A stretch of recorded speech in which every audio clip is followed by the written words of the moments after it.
Olá, meus amigos, paz do Senhor Jesus.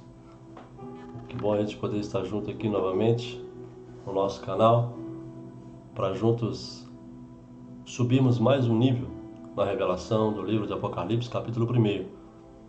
Lembra os irmãos, como os irmãos viram no vídeo anterior? Se você ainda não viu, volte lá para você rever essa série.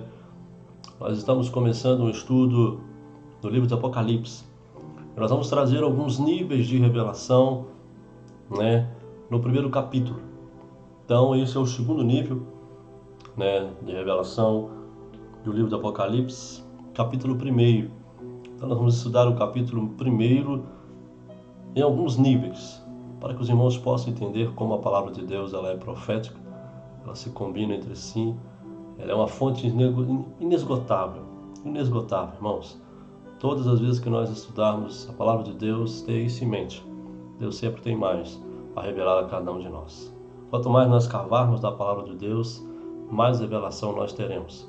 Porque ela é a palavra de Deus, ela traz a essência do próprio Deus, que é inesgotável, que é eterno, infinito. Então que Deus possa te abençoar de uma maneira tremenda e especial.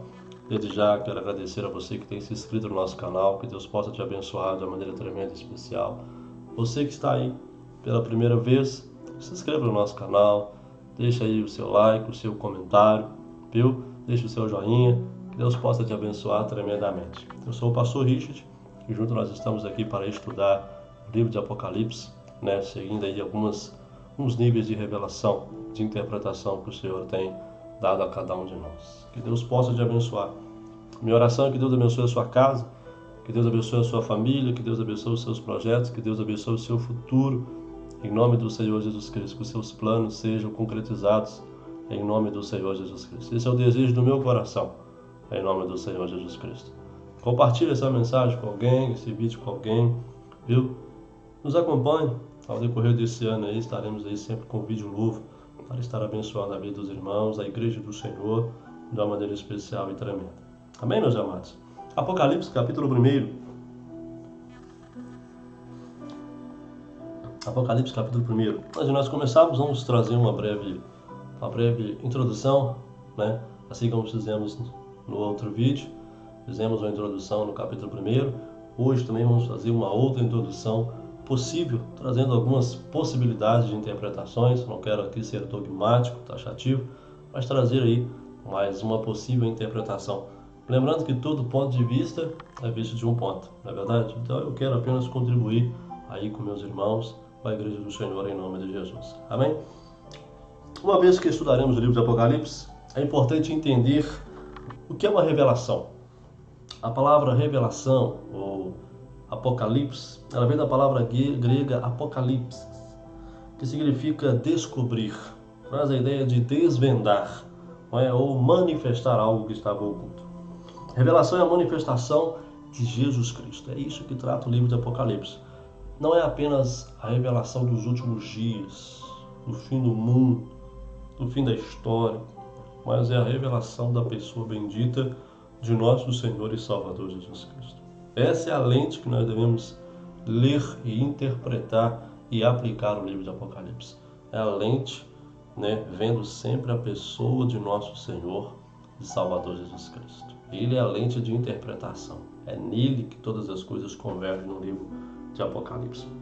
Pode ser visto de duas maneiras: como a revelação da pessoa de Jesus Cristo ou como a revelação do que ele pretende fazer, começando com a era da igreja até chegarmos nos fins dos tempos. Então nós temos isso aí, nós temos Jesus Cristo revelando ele mesmo, a sua pessoa, revelando o que ele pretende fazer, e a começar pela história da igreja, por aquilo que ele tem feito com o seu povo, com a sua noiva, através da igreja aqui na terra, nesse tempo, no tempo dos gentios, que esse é o tempo da igreja, essa é a dispensação da graça, onde Deus tem dispensado, Deus tem dado uma orientação à sua igreja para atuar neste momento, e também aquilo que ele vai realizar também logo após o arrebatamento da igreja, o que vai acontecer tanto nos céus como na terra logo após o arrebatamento da igreja. A era da igreja é este período de tempo em que ela está na terra.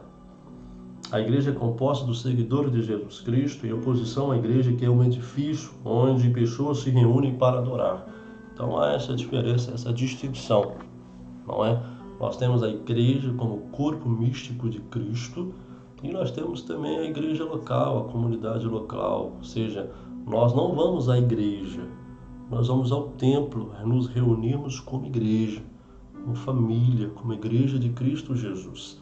Por isso, é até interessante aqui, porque não existe a igreja de fulano de tal, a igreja de Beltrano, a igreja de João, a igreja da Maria. Não. Existe a igreja de Jesus, a igreja de Cristo. Então, o correto é dizer que nós vamos ao templo, onde a igreja se reúne para adorar, magnificar e aprender da pessoa de nosso Senhor e Salvador Jesus Cristo. Então, nós temos aí essa igreja mística, que é o corpo de Cristo, que é a reunião de todos os santos, em todos os lugares, em todos os contextos, reunidos em 2 ou 3 no nome de Jesus. E também temos a igreja institucionalizada, também que se reúne ali para adorar e bendizer o nome santo do Senhor. A era da igreja começou 50 dias após Jesus Cristo ter ressuscitado dos mortos, no dia sagrado chamado Pentecostes, ou a festa, a festa das semanas, 50 dias após a Páscoa. E ela acabará quando a igreja for arrebatada, ou seja, essa palavra arrebatar traz a ideia de ser tirado com força, ser arrancado com força, Nós aguardamos o arrebatamento da igreja. A igreja de Cristo aguarda ser arrebatada por Jesus a qualquer momento, a qualquer hora, não é verdade? Assim como a semana é dividida em 7 dias, a era da igreja está dividida em 7 períodos. A gente vai ver esses detalhes quando nós estudarmos as 7 cartas, as 7 igrejas que haviam na Ásia Menor, não é? Cada igreja ali, ela tem sim um ponto histórico, mas também ela tem um ponto simbólico, ela representa alguns períodos por qual a igreja passa ou está passando, amém?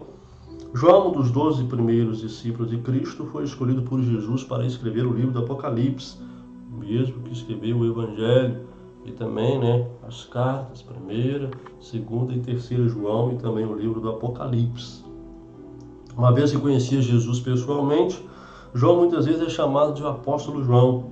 Ele nunca se vangloriou disso, mas simplesmente se designava como um servo de Jesus. Diferente de hoje em dia, não é verdade? A pessoa sobe um pouquinho e ela já acha que ela é a 4ª pessoa da Santíssima Trindade. Mas aqui nós temos que aprender com o apóstolo João, esse homem humilde que teve uma revelação profética fantástica. E ele se considera um servo de Jesus Cristo, não é verdade? Apocalipse capítulo 1, versículo 1. Convido você a abrir a sua Bíblia e nós vamos ler em nome de Jesus. Apocalipse capítulo 1, versículo 1. Revelação de Jesus Cristo, que Deus lhe deu para mostrar aos seus servos o que em breve há de acontecer. Ele enviou o seu anjo para torná-la conhecida ao seu servo João. A maioria das pessoas que estudam o livro do Apocalipse tende a chegar logo nos temas mais polêmicos, A marca da besta, o chip, as 2 testemunhas, que aparecem mais tarde, e acabam ignorando parte da Bíblia, que contém muitas verdades valiosas para a gente, para mim e para você. Todos os versículos da Bíblia são importantes e precisamos entender o que cada um deles significa. Então, a revelação de Deus ela é progressiva. Você vai aprendendo paulatinamente, pouco a pouco, livro por livro, versículo por versículo, capítulo por capítulo. Assim você vai assimilando melhor o ensino, vai sendo consubstanciado pela própria palavra de Deus. Deus deu a mensagem de Apocalipse para o seu Filho, Jesus Cristo, e queria que ele transmitisse aos seus servos. Por isso Jesus a entregou a um anjo, e o anjo então entregou a João, e João por sua vez entregou à igreja. Olha que coisa interessante. Então, Deus Pai deu uma revelação para Deus Filho entregou a revelação para o anjo, e esse anjo passou essa revelação ao ser humano, porque é o desejo de Deus que ele seja conhecido, os seus projetos, o seu plano, o que ele quer fazer, e ele compartilha isso comigo e com você. Então, por isso, não tenha medo do livro do Apocalipse. Muitas igrejas têm medo de ler o livro do Apocalipse, que acham assim um negócio muito difícil, muitas pessoas têm medo, mas é uma revelação, não é um mistério, é uma revelação. Então precisamos ler, não é? Ouvir, entender, compreender o que o Apocalipse tem a ensinar a cada um de nós. Então, por isso é muito importante nós estudarmos o livro do Apocalipse. Se você está numa igreja onde o seu pastor ele não tem ensinado você o livro do Apocalipse, tome cuidado, viu? Tome cuidado, viu? Procure uma igreja séria, procure uma igreja que realmente tenha compromisso com as Escrituras, em ensinar toda a Escritura, porque toda a Escritura ela é inspirada por Deus, não é? Toda a Escritura. E é muito proveitoso para a igreja estudar todas as Escrituras, não é verdade? Tem muita coisa linda, poderosa para a gente, amém? Apocalipse 1, versículo 2. João, que dá testemunho de tudo que viu, isto é, a palavra de Deus e o testemunho de Jesus Cristo. João escreveu o livro, coube a ele registrar o que viu, e o que ele viu foi a palavra de Deus e o testemunho de Jesus Cristo. As coisas escritas nesse livro são a palavra de Deus e elas vêm de Deus por meio de seu Filho, Jesus Cristo. Então não é um apocalipse de João, é a revelação de Jesus Cristo, a revelação de Deus, dada pelo Espírito Santo, dada por meio, por intermédio de seus amanuenses, seus mensageiros. Então é a revelação de Deus, a revelação de Jesus. Não é Apocalipse de João. Mas Deus deu a Jesus e Jesus passou, para nós, para mim, para você, para a igreja do Senhor. O livro do Apocalipse foi chamado de o livro dos sete. Por quê? Nós temos 7 igrejas, 7 espíritos, Nós temos juízos, como o juízo dos 7 selos, 7 trombetas, 7 taças, 7 trovões, temos 7 bênçãos. Nós temos também 7 declarações de Jesus, como o eu sou, não é? As pessoas muitas vezes querem saber por que tanto 7. Todos, se eu não me engano, me parece que nós temos 54 7 aparecendo, em toda a Bíblia. E isso é muito interessante. Isso é muito interessante. Muitos estudiosos chamam de evidência da inspiração e instrução divina. Ou seja, essa instrução, essa inspiração, ela é plenitude, ela é completa. Ela é completa. Versículo 3. Feliz aquele que lê as palavras desta profecia, feliz aqueles que ouvem e guardam o que nela está escrito, porque o tempo está próximo. Olha que coisa interessante, olha que coisa bacana. Nós temos aqui 3 bem-aventuranças. Bem-aventurado aquele que lê, e muita gente não lê. Bem-aventurado aqueles que ouvem, quantos infelizmente não têm ouvido. E bem-aventurado também aqueles que guardam as coisas que nela estão escritas. E guardar traz a ideia de praticar, de anunciar, de colocar em prática. Então nós vemos que essa bem-aventurança é tripla.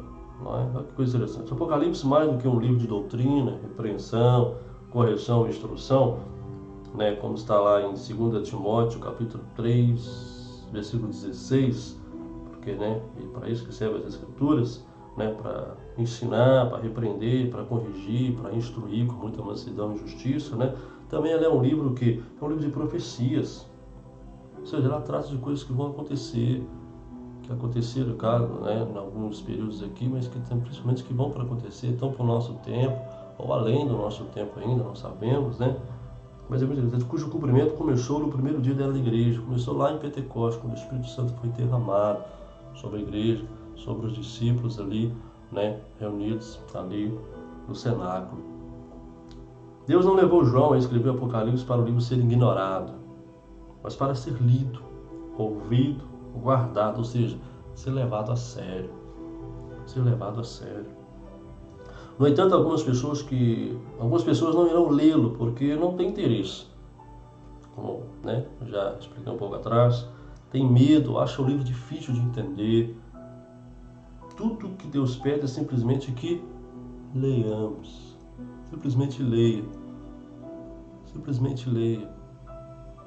E o bom de lermos a palavra de Deus é que nós temos o próprio intérprete do nosso lado, que é o Espírito Santo. Todas as vezes que eu e você nos comprometemos em estudar a palavra de Deus, nós temos do nosso lado, Nós temos do nosso lado a pessoa bendita do Espírito Santo para nos ajudar, para nos ensinar. Então não tenha medo, É o único livro que você tem do autor, do intérprete, do lado para ler, né? É a palavra de Deus, é a Bíblia Sagrada. Isso é muito importante para a gente. A palavra ouvir, ela pode significar simplesmente ouvir outra pessoa lendo o livro, mas isso provavelmente significa reconhecer que o Apocalipse é a palavra de Deus.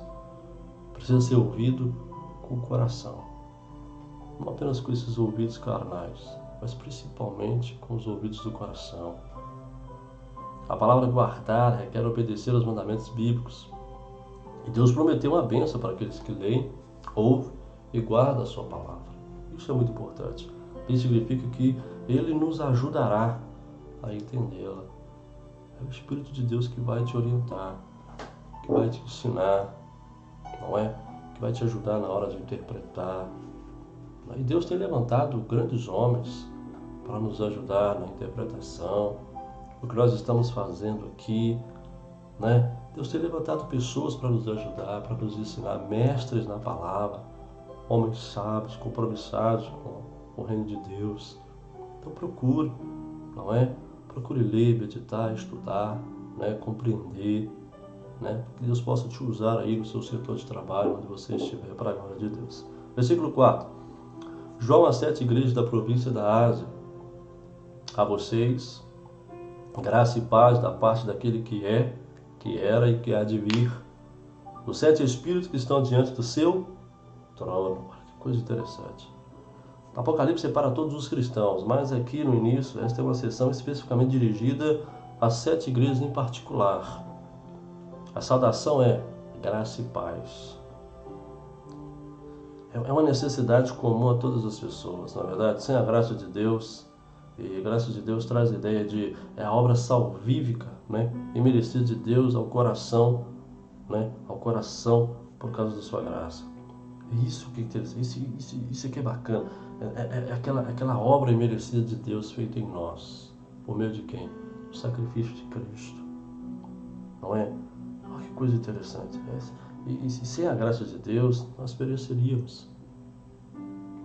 Nós íamos para o inferno. Mas Deus imerecidamente, por meio de Cristo Jesus na cruz, nos deu o direito de vida eterna, nos deu o direito de salvação. E sem a paz de Deus, é uma coisa interessante, porque é essa harmonia que Deus dá ao nosso coração por causa de sua graça. É saber que nós estamos quites com a lei de Deus, mas estamos em paz com Deus. E quando estamos em paz com Deus, estamos em paz com o nosso próximo também. Olha que coisa interessante. Essa paz não é a ausência de adversidade, não é a ausência de problemas, mas é a certeza de que em meio às lutas, em meio às tribulações, adversidades, Deus está conosco. Todas as coisas cooperam para o bem daquele que ama a Deus. Todas as coisas. No final das contas, Deus é glorificado através das nossas vidas. Amém, meu amado? E sem essa paz de Deus, nós não teríamos a certeza da nossa salvação. E aqui traz a ideia de perdão, de purificação, de pacificação, né? Salvação. A fonte da graça e da paz de Deus, ela é tanto de Deus Pai, o Deus eterno, o Deus que é, que era e que há de vir. Olha que coisa interessante.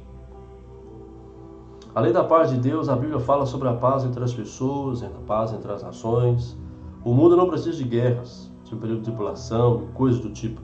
Na verdade, pode haver paz entre as pessoas, entre as nações, quando elas aceitarem a Jesus. Mas isso o mundo não quer, infelizmente. Eles querem conquistar uma falsa paz por meio das guerras, das intrigas, não é? Mas essa paz só vem por meio de Jesus Cristo. O Espírito Santo ocupa um lugar diante do trono de Deus, onde Deus está sentado no céu, e ele tem uma natureza séptupla, né? Uma natureza séptupla. Isso é muito interessante para a gente ver isso lá em Isaías 11, versículo 2, né? O Santo Espírito de Deus, né? Essa natureza séptupla do Espírito Santo, que é composta de 7 virtudes, que são chamadas de 7 espíritos. Isso é muito importante para a gente aprender. E aqui eu fiz uma anotação, deixa eu ver se eu consigo achar ela aqui, uma anotaçãozinha. Aqui. Isso. A natureza séptupla do Espírito Santo. Olha que coisa interessante. Os 7 espíritos, né? Eu vou falar sobre os 7 Espíritos e os Espíritos definidos. O Espírito do Senhor, ou seja, traz a ideia da natureza de Jesus Cristo. Ele é Senhor. O Espírito de sabedoria é a capacidade que Jesus tem de tomar as decisões corretas. Olha que coisa interessante. O Espírito de entendimento é a capacidade que Jesus tem de compreender todas as coisas. O Espírito de conselho é a capacidade de dar bons conselhos. O Espírito de poder é essa capacidade que Jesus tem de fazer o que Deus quer. O Espírito de conhecimento é a capacidade de saber além da compreensão humana. E o Espírito de temor do Senhor é a capacidade de respeitar a vontade de Deus. Olha que coisa interessante. O que você precisa? O Espírito de Deus está aí, o Espírito Santo, por isso da importância do Espírito Santo na vida da igreja, na vida do cristão, na vida do homem e da mulher de Deus. Vamos continuar. Versículo 5. E de Jesus Cristo, que é a testemunha fiel, primogênito dentre os mortos e o soberano dos reis da terra. Ele nos ama e nos libertou dos nossos pecados por meio do seu sangue. Que versículo poderoso, né? Também do Deus eterno e também de Jesus Cristo. Olha a origem dessa graça, dessa paz. Deus pretende estabelecer o seu reino aqui na terra. E Jesus é o seu escolhido para que governará nesse reino. Já antes do seu nascimento, o anjo visitou sua mãe, a Virgem Maria, e disse que ela teria um filho que se assentaria no trono e que teria um reino que eterno, que jamais terá fim. Um reino que jamais terá fim. A promessa de que Deus enviaria seu filho, Jesus, pela primeira vez para morrer na cruz se cumpriu à risca. Portanto, muitos acreditam que a promessa de que Deus enviará seu filho Jesus pela segunda vez para governar sobre todas as coisas também se cumprirá à risca. Isso é importante, porque teve a primeira vinda e haverá também a segunda vinda. Lembrando que a segunda vinda de Jesus ela está dividida em 2 fases. A primeira começa com o arrebatamento da igreja, é secreta, é invisível. É Cristo arrebatando a igreja para o casamento, para as bodas do Cordeiro, para o tribunal de Cristo, não é? Para os galardões, a entrega dos galardões, não é? É o casamento de Cristo, Filho de Deus. E a sua segunda vida quando ele vem para salvar o povo de Israel da destruição e assim estabelecer o seu reino milenial, um período de 1000 anos. É literal. Esse milênio será literal aqui na terra, onde Jesus vai governar por 1000 anos na terra a partir de Jerusalém. Jesus é chamado de a testemunha fiel. Jesus foi fiel em todas as coisas que Deus lhe deu. Ele era a palavra que se fez carne. Isso é muito importante. Aquela palavra que os profetas falaram, aquela palavra que era o Verbo, se encarnou, habitou entre nós e vimos a sua glória. Essa palavra se fez carne. Um exemplo fiel da natureza do Deus vivo. Se fez carne na pessoa de Jesus. O primogênito dentre os mortos. Um exemplo fiel da natureza do Deus vivo. O primogênito dentre os mortos. Jesus foi o primeiro a morrer e a ressuscitar dos mortos. E nunca mais morreu novamente. Outros ressuscitaram dos mortos, mas depois morreram de novo. E estão aguardando o arrebatamento da igreja. O soberano dos reis da terra. Então nós vemos que Jesus é chamado de testemunha fiel. Primogênito dentre os mortos. O soberano dos reis da terra. E essa é a sua posição no mundo. Os governantes do mundo ainda não se deram conta de que Jesus está no comando de todas as coisas. Mas ele está, e chegará o dia em que ele reinará fisicamente sobre todo o poder na terra. Um dia Jesus vai assumir esse governo. Ele está no controle. Está no comando. Mas ele permite. Mas um dia ele vai assumir as rédeas. Literalmente. A Bíblia também nos diz que Jesus nos ama com amor eterno. Um amor que nunca falha. Glória a Deus por isso, né? E a prova de seu amor está no fato de que ele remove nossos pecados. E que pecados são o quê? São pensamentos, atos, omissões contrárias à vontade de Deus. O que é pecado? É tudo aquilo que eu penso, aquilo que eu ouço, que eu vejo, que eu falo, que eu sinto, que eu pego que eu deixo de fazer que vai em contradição à vontade de Deus. Isso é pecado. Isso é pecado. Não é? Então, ele removeu os nossos pecados mediante o derramamento do seu próprio sangue. Ali o que? Na crucificação, quando ele foi executado na cruz do Calvário. O Cordeiro de Deus que tira o pecado do mundo foi pregado naquela cruz. Todos os nossos pecados estavam no seu corpo. Ele assumiu nossa natureza. Nos perdoa. Amém? Você é perdoado por Deus. Amém? Receba o perdão de Deus em nome de Jesus. Nunca devemos nos esquecer de que somos o que somos. Participantes do grande cenário da história. Porque Jesus Cristo, com seu próprio sangue, nos deu perdão e purificação. Versículo 6. E nos constituiu reino e sacerdotes para servir ao seu Pai, Deus.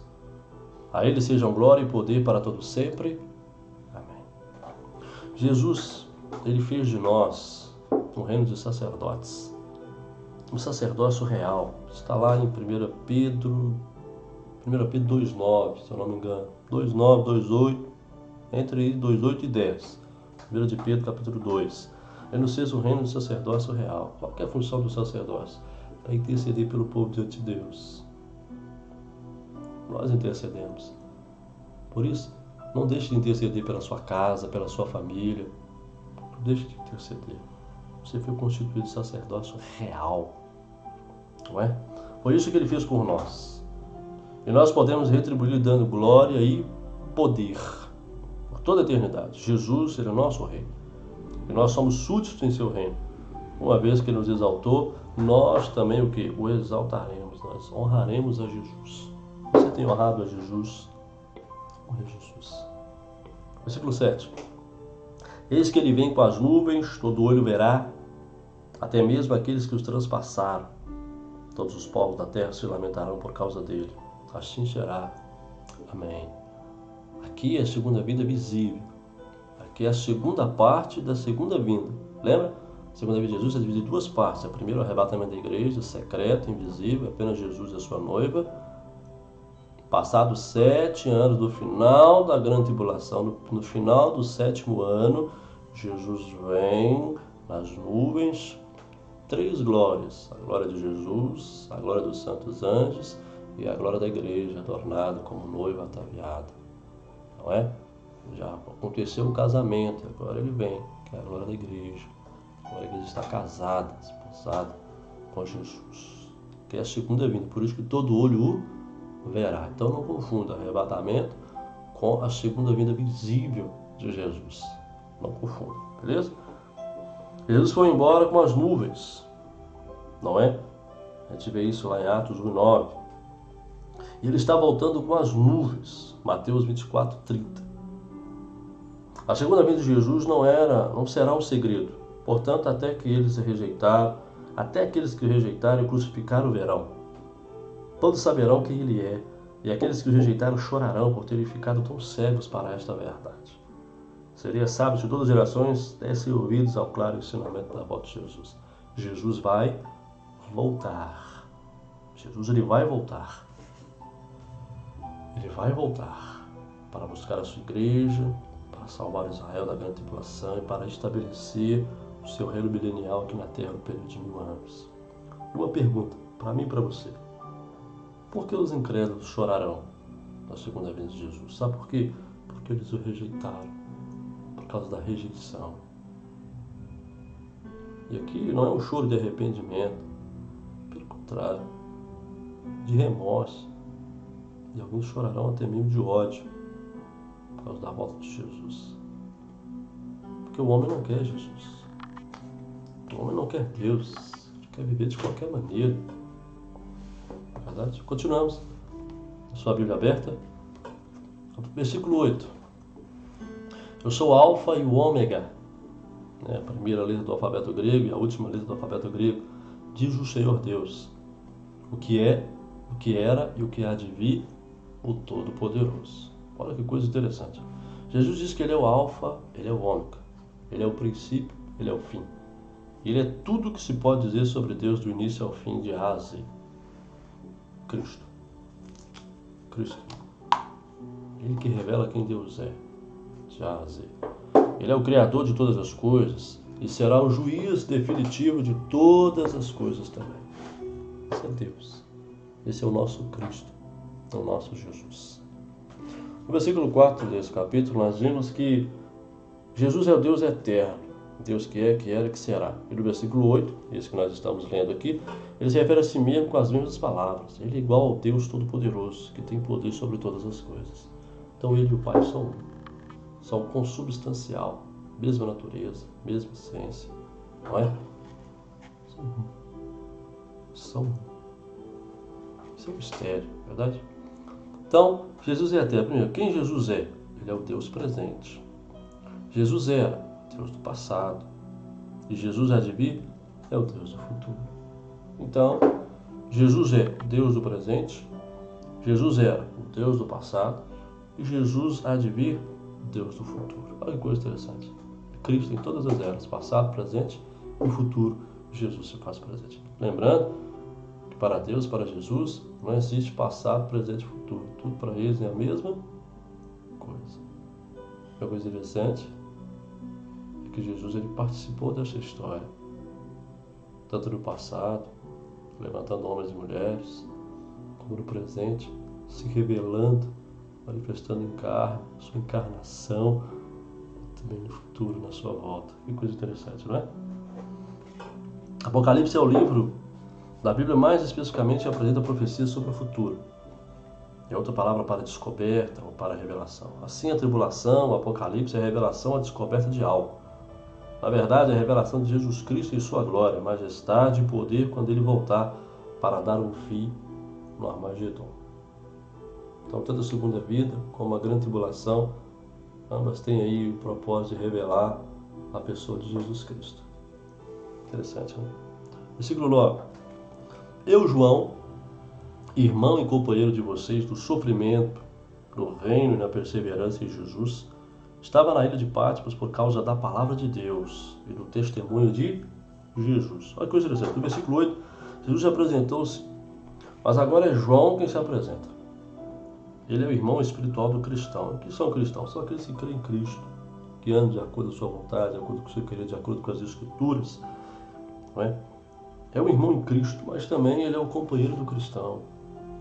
O companheiro do sofrimento pela causa de Cristo. Como milhares de nossos irmãos hoje também sofrem, não é verdade? Sofrem hoje. Temos missionários que nesse momento têm a sua liberdade ressarcida, a sua liberdade tirada, seus bens confiscados, famílias mortas, torturadas, por amor a Cristo. Não é verdade? São nossos irmãos, não é verdade? Sofrem por quê? Pela causa de Cristo, não é? Lembrando que nós somos uma igreja militante, somos uma igreja que milita, somos uma igreja que milita. Deus nos deu, porque somos uma igreja militante, Jesus nos revestiu de armaduras, Deus nos deu armaduras, não é? Deus não deu um martelo de juiz para a gente, para julgar. Deus não deu uma rede espaçosa para deitar. Deus nos deu espadas para guerrear, escudo para nos defender. Não é verdade? Todos os cristãos são membros do reino espiritual de Deus, a igreja. É o reino que ensina e requer paciência. João estava na ilha de Patmos, uma ilhota no mar Mediterrâneo, né? Mar Egeu, onde hoje preso pelo imperador romano Domiciano, o que explica seu sofrimento. Seus crimes foram: ele não negou a verdade das Escrituras e não negou o testemunho de Jesus Cristo. João preferiu ser lançado na prisão e morto a rejeitar a pessoa e a obra de Jesus Cristo. O cristão não deixará de ter problemas ao tornar-se um servo de Deus. Isto não atravessaremos a vida sem problemas, uma vez que estamos no processo de ganhar uma coroa. E essa coroa são recompensas por fazer a vontade de Deus, são posições. A gente vai ver isso um pouco mais para frente. No entanto, há cruzes para carregar, perseguição, né? Antes de recebermos a coroa. 2 Timóteo 3,2 diz isso, né? Que aqueles que querem viver piedosamente, né, passarão por grandes tribulações, grandes perseguições. Versículo 10. No dia do Senhor, achei-me no espírito e ouvi por trás de mim uma forte voz, como de trombeta. Olha que coisa interessante. Uma forte voz como de trombeta. Quando João estava na prisão, os cristãos adotaram a prática de adorar no domingo. E há duas razões para isso. Primeiro, porque Jesus ressuscitou no domingo, no primeiro dia, lembra? E o Pentecostes ele cai sempre em um domingo, 50 dias logo após a Páscoa, no domingo. Era domingo, o dia do Senhor, e João provavelmente orava quando o Espírito Santo começou a se apoderar dele. Que coisa interessante, ter poder sobre ele, não é? Mesmo sob a influência do Espírito Santo, João ouviu uma voz incomum, parecia uma trombeta. Foi a maneira que ele teve de identificar aquela voz que ele ouviu. Foi como de uma trombeta. Os cristãos ouvirão o som da trombeta, aqui, 1 Tessalonicenses 4,16, Apocalipse 4,1. Os cristãos ouvirão o som da trombeta de Deus quando ressuscitarem dos mortos. E isso aqui vale lembrar para vocês, atenção aqui, que a trombeta, não confunda com as 7 trombetas, mas essa trombeta aqui, ela é para aqueles que morreram em Cristo. Por isso que você que estamos vivos, temos que estar prontos, preparados. A trombeta serve para despertar quem? Os mortos em Cristo. Esses ouvirão a trombeta tocar. E você não, nós seremos arrebatados, transformados, translardados. Por isso fique atento. Fique atento. Eu não fico esperando uma trombeta tocar, não. Esteja preparado para encontrar com Jesus. A trombeta é para os mortos, para despertar os mortos. Beleza? Os cristãos ouviram o som da trombeta de Deus quando ressuscitaram dos mortos. E João ouviu uma voz como de trombeta quando foi chamado ao céu. Além disso, Jesus sabia onde João estava, mesmo ele estando preso em uma ilha tão distante. Não sei o momento que você está passando, a situação que você está, mas Jesus está te vendo. Jesus está te vendo, Ele está contemplando a sua dor, a sua lágrima, o seu choro. Jesus está te vendo, não se esqueça de você. E como diz o hino da harpa cristã, só em momentos de tribulação os mais belos hinos e poesias foram escritas em tribulação. As notas mais lindas foram escritas no momento da dor. Jesus está escrevendo uma linda música, um lindo poema com o que você está passando. Transforme o seu problema em adoração. Tenha essa capacidade de transformar o seu problema em adoração. Tenha essa capacidade. Tenha essa maturidade. Em nome de Jesus. Vamos continuar? Versículo 11. Que dizia: escreva no livro o que você vê e envie a estas 7 igrejas: Éfeso, Esmirna, Pérgamo, Tiatira, Sardes, Filadélfia e Laodiceia. 7 igrejas. Havia só essas? Não. Havia milhares de igrejas estabelecidas. Mas Jesus escreveu essa porque o tempo que cada um vivia, o contexto que cada um vivia, a situação que cada um vivia, isso iria representar o que todas as igrejas, em todos os contextos, em todos os tempos, em todas as épocas iriam passar. Então Jesus queria, de alguma maneira, que eles entendessem essa revelação. Porque é escrita para todas as igrejas. Por isso que são 7. Então fala de plenitude, é para todas as igrejas. Mas Jesus usou o contexto dessas igrejas na época que já estavam estabelecidas para trazer alguns ensinamentos a mim e a você, a igreja que viria. Amém? A voz disse a João para escrever o livro que ele estava prestes a ver. Esse livro é o Apocalipse. Nesse momento na história, provavelmente havia milhares de igrejas, já comentei sobre isso no mundo, mas de todas Jesus escolheu 7, inclusive, e identificou ela com uma ordem precisa. E é muito interessante, se você ver, porque se você pegar a geografia bíblica, o mapa bíblico, você vai ver se tem o Mar Negro aqui em cima, vem descer o Mar Egeu, você vai ver aqui Atenas, a Grécia, você vai ver a ilha de Creta, a ilha de Patmos, você vai ver a Ásia aqui, a Galáxia, a Antioquia, Damasco, uma ilha de Chipre, Jerusalém, Arábia, o Egito embaixo, aqui Patmos aqui no Mar Egeu ali, E você vai ver que tem Éfeso, aí você vai subindo, tem Esmirna, faz um círculo. Isso é muito interessante. Isso é muito bacana, mais pra frente a gente vai vendo no próximo nível de revelação que isso tem a ver. Beleza? Lembrando que nós estamos estudando o primeiro capítulo, agora nós estamos no segundo nível, estudando o primeiro capítulo do livro de Apocalipse. Beleza? Primeiro nível, primeiro capítulo, vídeo anterior. Segundo nível, primeiro capítulo, que você está vendo agora, de primeira mão, em nome de Jesus. Beleza? Vamos continuar? Relembrando a história, percebemos por que Jesus escolheu essas 7 igrejas em particular e por que as listou nesta ordem. As qualidades boas e más dessas igrejas e os problemas que enfrentavam são ideias para instruir todo o povo de Deus. E essas mesmas qualidades e problemas, por fim, se tornaram profecias que revelam o futuro da igreja. Então, cada uma passou por problemas. Cada uma teve ali, né, suas qualidades, cada uma teve ali os seus problemas, não é? Suas dificuldades, suas repreensões, seus elogios. Isso também em cada igreja, cada lugar que você for, cada reunião, cada comunidade, você vai ver esses problemas estão ali. Jesus usou isso para ensinar a todas as igrejas de todas as épocas. Amém? Isso condiz com o que Jesus disse quando chamou o livro de Apocalipse de palavra de profecia. Não é? Além de outras coisas, as 7 cartas às 7 igrejas são um esboço profético da história da igreja e revelam as fases de cada uma delas. Isso é muito interessante quando você estuda sobre dispensações, né, como Deus administra os tempos, a revelação que Ele dá e o que Ele requer dessa revelação. Isso é muito interessante, beleza? Se quer ser um intérprete da Escritura, você precisa ter uma curiosidade abençoada. Então, você não pode estudar a Bíblia sem ter 6 amigos. Quais são esses 6 amigos? Deixa eu ver aqui. 6 amigos. Espera só um minutinho, deixa eu achar aqui. 6 amigos. 6 amigos.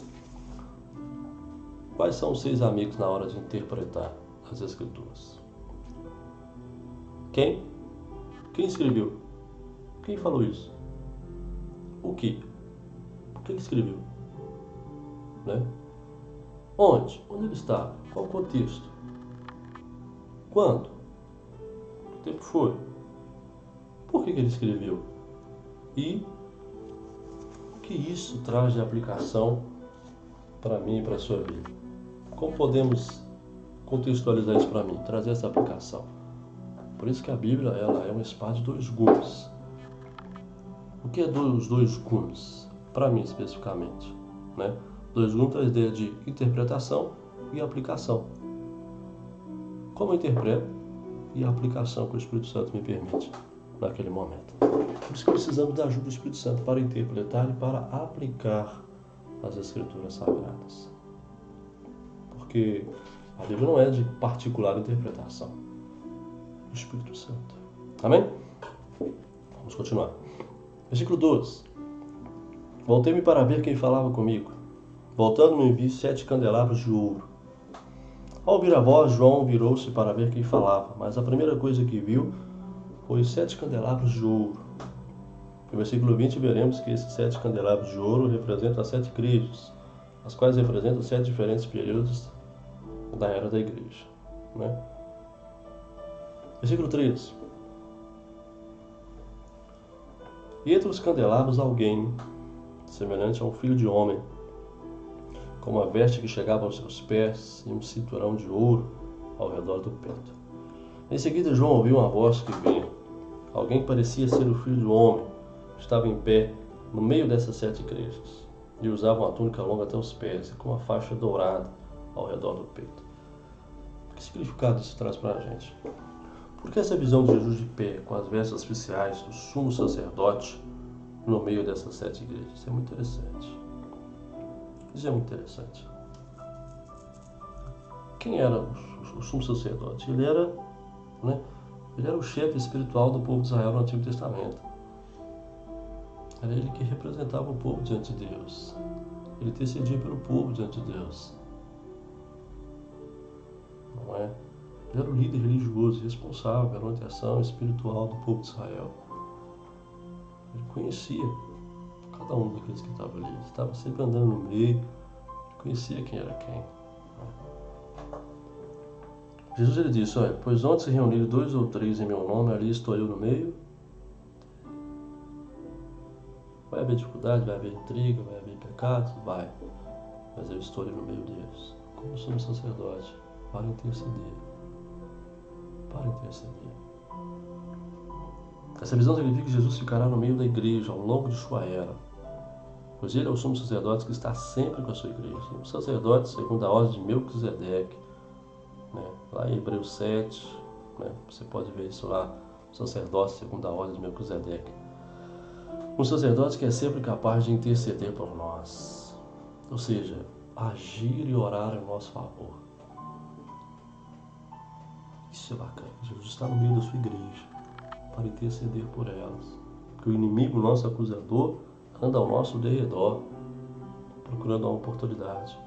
Jesus, o nosso sumo sacerdote, ele anda no meio para interceder, para guardar. Verdade? Durante o milênio, os sacerdotes judeus servirão a Jesus e se sujeitarão a ele. Eles seguirão a ordem de Arão, né? Vai voltar tudo de novo, sacrifício, tudo de novo vai voltar, mas com outro significado, é claro. Mas Jesus seguirá a ordem de Melquisedeque, uma vez que ele pertence ao sacerdócio superior. Mais pra frente a gente vai, no próximo livro de Revelação, a gente volta a esse versículo e a gente vai trazer para os irmãos que realmente está ensinando para a gente aqui esse versículo. Amém? Vamos continuar. Versículo 14. Sua cabeça e seus cabelos eram brancos como a lã, tão brancos quanto a neve, e seus olhos eram como chamas de fogo. Que são de Jesus, né? Quando Jesus foi crucificado, seu cabelo provavelmente estava desarrumado, de modo que a coroa de espinhos espetava em sua cabeça muito provavelmente formou um coágulo de sangue nos seus cabelos. Agora seu cabelo é como o cabelo de Deus. Isso é muito interessante. Lembra de Daniel 7:9? Quando Daniel tem aquela visão do ancião de dias, cabelos brancos, interessante, né? É uma representação de Deus ali no Antigo Testamento. Ele brilha como o puro branco do véu. Isso fala de maturidade. Ele é branco, justo, puro, maduro, completo. É uma visão completamente diferente. Não é? Uma visão completamente diferente. É uma visão completamente diferente. Uma visão completamente diferente. Enquanto estava no deserto, Moisés disse aos hebreus: o Senhor, o seu Deus, é Deus zeloso, é fogo consumidor. Os olhos de Jesus ardiam como fogo enquanto examinava as 7 igrejas, e nada escapava do seu olhar penetrante, pois ele podia ver toda boa e toda má ação das gerações que viriam. Então não se engane, meu irmão. Os olhos de Deus são como chama de fogo. Ele sabe o que realmente acontece na sua igreja. Nada está oculto, escondido aos olhos dele. Porque o fogo tem esse poder de queimar tudo que está à sua volta e revelar tudo que está ali. Então não adianta. Pode esconder do pastor, pode esconder do seu líder, pode esconder de quem for, mas os olhos de Jesus esconde. Aquelas reuniões secretas, né? Para matar um cristão, para matar um pregador, um pastor, aquelas reuniões convencionais, malignas, diabólicas. Jesus está vendo, Ele está contemplando. Ele vai trazer as claras. Amém? Vamos continuar? Versículo 15. Seus pés eram como bronze numa fornalha ardente, e sua voz como o som de muitas águas. Que diferença, né? Que diferença. No Antigo Testamento, Deus ordenou aos hebreus que se levantassem e esmagassem seus inimigos, cascos de bronze. Isso está lá em Miqueias, capítulo 4. Miqueias, capítulo 4. Esse é um lembrete de que ele julgará todos, pois todos nós devemos comparecer perante o tribunal de Cristo. Lembra que aqui Jesus está tratando com a igreja? Está no tribunal de Cristo, somente a igreja vai se apresentar ali. Não para condenação, mas para perca ou ganho, né? De coroas, né, de recompensas. Sua voz bramiu como as ondas poderosas do mar, era a voz daquele que falava para trazer tudo à existência na criação. Lembra? Que pela palavra Cristo trouxe todas as coisas. E disse Deus, haja, não é? A palavra criadora de Deus, a palavra rema de Deus. A voz daquele que ressuscitará os mortos no arrebatamento, a voz poderosa daquele que tem autoridade sobre toda a criação. Jesus é o nosso Deus, Apocalipse 1 e 8. Ele é o nosso sumo sacerdote, Apocalipse 1 e 13. Olha que revelação fantástica. Ele é o nosso juiz, Apocalipse 1 e 15. João foi colocado em uma espécie de máquina do tempo divina, lançado no século 20, 21, né? E em seguida levado de volta ao século I para escrever sobre o que havia visto. Ele teve de usar uma linguagem fenomenal para descrever o que viu. Coisa interessante. A capacidade que Deus deu a João para vir onde nós estamos, o tempo que nós estamos e o tempo em que ele estava. Muita coisa mudou. Mas João teve essa perspicácia, essa graça de Deus de relatar tudo isso de uma maneira que nós possamos, de alguma forma, tentar entender, compreender, interpretar, especialmente o livro de Apocalipse. Versículo 16. Tinha em sua mão direita 7 estrelas. E da sua boca saiu uma espada afiada de 2 gumes. Sua face era como o sol quando brilha, todo o seu fulgor. Jesus disse que as 7 estrelas são os 7 anos das 7 igrejas, os pastores, os líderes espirituais daquelas comunidades. A possibilidade desses anjos serem líderes espirituais das igrejas designados por Deus gera uma grande discussão. Tem gente que acha, não, eram anjos literais, eram anjos da igreja, aquela coisa toda. Não, eram pastores, pessoas humanas, representavam, mensageiros daquela igreja, para cuidar das igrejas. O fato é que eles estarem na mão direita de Jesus significa que eles são preciosos e pessoais. Eles estão na mão direita de Jesus, então são bens pessoais, preciosos de Jesus. Estão guardados na palma da mão de Deus, na mão direita de Deus. Deus tem o controle, Ele confere, Deus é que cuida, Deus é que protege. As Escrituras dizem-nos que essa espada afiada de 2 gumes representa a Bíblia. Por isso que eu falei, lembra? Da interpretação e da aplicação. Pois a palavra de Deus é viva e eficaz, mais afiada que qualquer espada de 2 gumes. Ela penetra até o ponto de dividir alma e espírito, juntas e medulas, e julga os pensamentos e intenções do coração. Hebreus 4:12. Ou seja, Jesus lidará com a sua igreja por meio da sua palavra. Tendo em vista que a Bíblia Sagrada, as Escrituras, é a espada muito eficaz, que penetra e corta em ambos os sentidos, seria prudente que dessemos ouvidos ao que ela tem a dizer sobre Jesus julgar de acordo com os padrões dela. É de acordo com os padrões da Bíblia. De acordo com os padrões da palavra de Deus. Vai ser esse julgamento. A palavra é essa que muitas vezes eu e você negligenciamos. Deixamos de lado, abandonamos. Jesus também é conhecido como o sol da justiça e a luz do mundo, Sendo assim, não resta dúvida de que ao contemplar o rosto de Cristo, João estava vendo a glória Shekhinah, a glória manifesta da pessoa de Deus, da pessoa de Jesus. Apocalipse 17, versículo 17. Capítulo 1, versículo 17. Quando vi, caiu aos seus pés como morto. Então ele colocou sua mão direita sobre mim e disse: não tenha medo, eu sou o primeiro e o último. Olha que coisa interessante. O que você faria se estivesse frente a frente com Jesus? João desmaiou, mas João não deixou ele deitado ali, Jesus não deixou ele deitado ali. Ele pôs nele a mão direita sobre João e disse: não tenha medo. Lembra que as 7 estrelas estavam na mão direita? Ele pôs a mão direita de João. Estava guardado por Jesus. Não tenha medo, eu sou o primeiro e o último. Não houve ninguém antes de Jesus e não haverá depois. É isso que ele está dizendo. Nada veio antes dele e nada virá depois. Nunca houve um momento em que ele não existisse. Nunca haverá um momento em que ele não exista. Ele existe desde a eternidade para sempre. A gente vê isso em Salmos 41. Lá no Salmos 41 traz isso para a gente. Que ele é desde a eternidade, ele é Deus. Não é verdade? Estaremos na presença daquele que ocupa um trono, do qual os céus e a terra fogem. Veremos Jesus Cristo nesse momento como pessoa da Galileia, não mais como aquela pessoa da Galileia, aquele simples carpinteiro dos tempos antigos, mas como Deus que preside a história. Que revelação! Que revelação!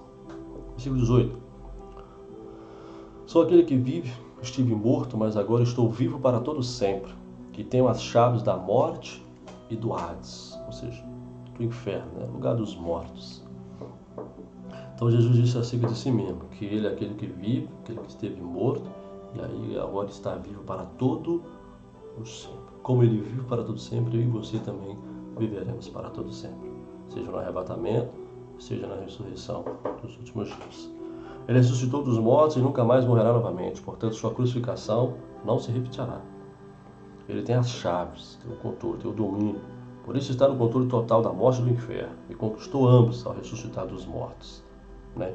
Ao ressuscitar dos mortos, nós vemos isso lá em Atos capítulo 2. Não é? Por isso, João e qualquer outro cristão não precisa temer a morte nem o inferno. Ele pode nos ressuscitar dos mortos e nos livrar do inferno. Sendo assim, por que as pessoas têm tanto medo do Apocalipse, quando este, na verdade, é um livro de consolo? Afinal, Jesus removeu o aguilhão da morte e do inferno para aqueles que o seguem. Onde está a morte, o teu aguilhão?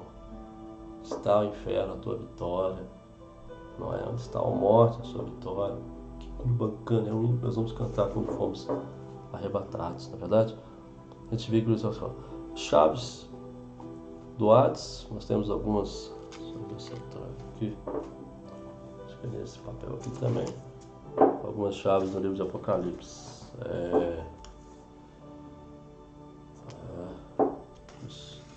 Nós temos a chave do Hades da morte, capítulo 1, 18, a chave de Davi, capítulo 3 e 7, e a chave do poço do abismo, também, Apocalipse 9, 1 e 20 e versículo 1 também. Nós temos aí essas chaves, não é verdade? Versículo 19. Escreva, pois as coisas que você viu, tanto as presentes como as que acontecerão. Olha que coisa interessante. O que João viu não era só para o seu conhecimento, pois Jesus queria que fosse escrito para todo o povo de Deus. E o que ele viu, capítulo 1, é o que nós refere-se aos eventos que discutimos até agora. Observe que vários dos versículos do capítulo 1 estão escritos no tempo passado. Por exemplo, voltei. Essa é de passado, né? As coisas presentes, no capítulo 2 e 3, referem-se aos acontecimentos da era da igreja atual. A gente vai ver isso mais para frente. Descreve 7 igrejas que realmente existiam quando João teve essa visão. Mas foram escolhidas para a revelação porque aponta aspectos dos 7 períodos da igreja. O que acontecerá mais tarde, a partir do capítulo 4 ao capítulo 22, refere-se aos eventos futuros que acontecerão depois da era da igreja. Depois da era da igreja. Então, no tempo passado, estava. Capítulo 1, versículo 9. Estava. No tempo passado, achei. Capítulo 1, versículo 10. Vi. Capítulo 1, versículo 17. Não é? Para os irmãos entenderem. Então, o livro do Apocalipse tem passado, período que ele estava vivendo ali, né? E futuro, né? O que haveria acontecer nos capítulos 2, capítulo 3, e principalmente a partir do capítulo 4 em diante, que é o período que nós estamos vivendo hoje. O que acontecerá mais tarde, capítulo 4 a 22, refere-se a eventos futuros que acontecerão depois da era da igreja acabar, no arrebatamento da igreja, os quais revelam o que acontecerá durante o período da grande tribulação e além do que acontecerá durante o período do milênio depois dele. Por isso que esse livro está dividido em 3 seções: a era da igreja, o período do arrebatamento, a segunda vinda, e o milênio depois dele. A gente vai ver isso mais depois, mais para frente. Então, por isso é errado dividir a Bíblia deslocando os eventos de um período do tempo para o outro. Os pregadores fazem isso muito, né? Isso é muito perigoso, tirar o texto fora do seu contexto. A gente vai ver isso mais para frente. Os eventos de Apocalipse devem ser mantidos em seu período de tempo apropriado. A melhor disseminação do livro já é um pouco complicado, você imagina tirar ele do seu contexto. Aí piora tudo, né? A visão de João no capítulo 1 se refere a eventos passados, que não se repetirão. Aconteceu. São eventos históricos, comprovados pela história. Os eventos dos capítulos 2 e 3 são atuais, estão acontecendo, né? E não tem nada a ver com os eventos futuros encontrados nos capítulos 4 a 22. O palco está sendo montado neste momento para tais eventos futuros, mas eles só se cumprirão depois que a era da igreja chegar ao fim. Depois do arrebatamento da igreja, muita coisa tem para acontecer, meus irmãos. Muita coisa tem para acontecer. Não queira você ficar aqui depois do arrebatamento da igreja. Versículo 20, para nós terminarmos. Esse é o mistério das 7 estrelas que você viu em minha mão direita e dos 7 candelabros. As 7 estrelas são os anjos das 7 igrejas, né, os pastores, as pessoas responsáveis por aquelas comunidades. ou anjos, no sentido literal mesmo, você que sabe. Aí eu quero crer que eram os pastores daquela época, né? Deus nunca fez nada sem antes revelar os seus servos, né? O pastor da igreja. Tudo que Deus vai fazer na igreja, Ele revela primeiramente ao seu pastor. Se vive uma bagunça hoje em dia, né? Tem o profeta A, profeta B, profeta C. O último a saber é o pastor da igreja. Mas Deus fala com o pastor da igreja, não? O primeiro que Deus revela as coisas é o pastor da igreja. Precisa ser assim, ele precisa ter. Assim, por isso que a importância da liderança está em contato direto com Deus sempre. Sempre está em contato com Deus, né? Para não ser pego de surpresa aí, não é verdade? Aos anjos das 7 igrejas, e os 7 candelabros são as 7 igrejas. Para evitar qualquer mal entendido, Deus usa a Bíblia para que ela interprete a si mesma, né? Esse é um princípio hermenêutico, a Bíblia interpreta a si mesmo. Jesus identificou claramente as 7 estrelas em sua mão direita, como os anjos das 7 igrejas. Mais uma vez é discutível se são anjos literais ou se são, né, líderes espirituais, mas eles claramente têm autoridade sobre as suas respectivas igrejas. Os 7 candelabros significam as 7 igrejas, mas também pronunciam a história, né, desde a igreja do Pentecostes até o arrebatamento. O mistério é uma verdade oculta que não foi anunciada antes, até que seja revelada. Ela não tem sido para o leitor, mas uma vez revelada, deixa de ser um mistério para tornar-se uma revelação. Era um mistério, não era? Mas agora está sendo revelado. Jesus mesmo está revelando o que era. Amém? Que Deus em Cristo possa te abençoar de maneira tremenda e especial, né? Até o próximo encontro, se Deus assim nos permitir. Que Deus te abençoe de uma maneira tremenda e especial. Fique com a gente, viu? Se inscreva no nosso canal, tá bom? Fique conosco aí. Que Deus possa te abençoar tremendamente em nome do Senhor Jesus. Um nosso abraço, viu? Fique em paz em nome do Senhor Jesus.